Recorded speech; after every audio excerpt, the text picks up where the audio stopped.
large, square, black velvet box. Inside, nestled against cream satin, a magnificent necklace of rubies sparkled like crystalline drops of blood.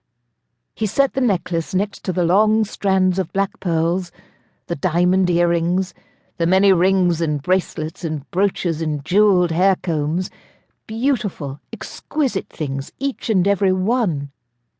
Why wouldn't his mother forgive his father? Once, below stairs, Felix had seen a footman give a chambermaid a small ring, saying that it wasn't real gold, only made to look so, but he hoped to be able to afford a better one in the future. The maid had jumped into his arms and kissed him with great abandon. Not even real gold, and the girl had been in seventh heaven. Why didn't his father's gifts please his mother in the same way? He decided to find out from the Marchioness's maid. The story she told flabbergasted him. Once upon a time, 10 years ago to be exact, Mary Hamilton had been the most beautiful debutante in London.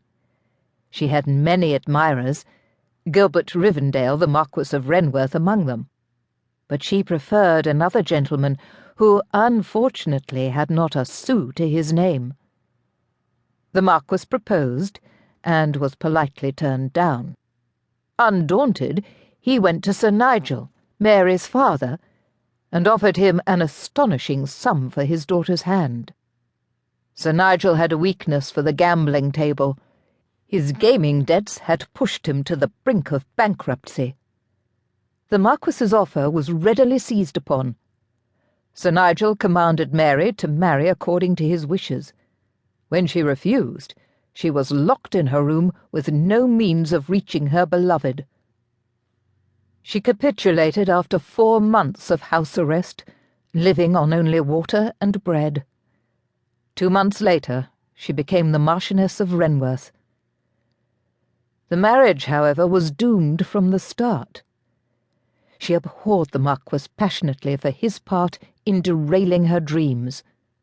Since her father died not long after the wedding, she decided to dedicate the remainder of her days to making her husband forever rue the day he laid eyes on her. The Marquess was first given to believe that he had finally attained the sweet wife of his dreams.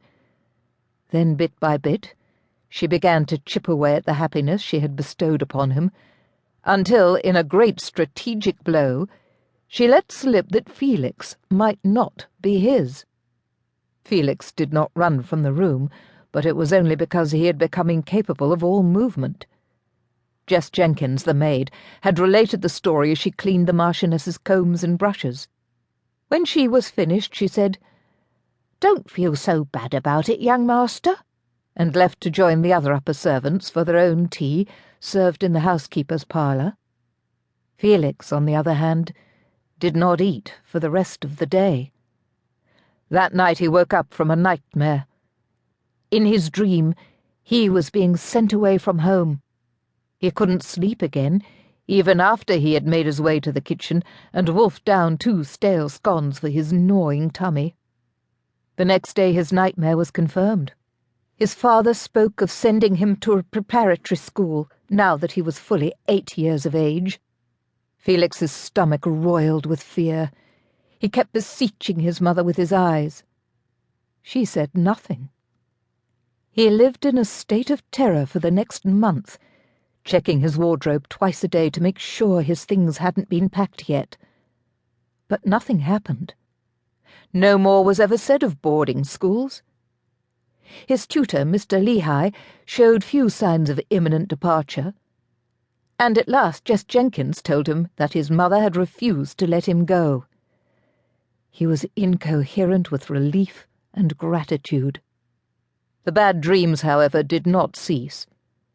He awoke always around 11:30, and could not go back to sleep before 3.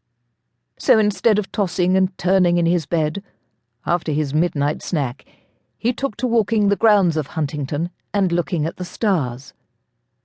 Soon he was learning the constellations, with the help of Mr. Lehigh's books. There was something marvellously soothing about the movement.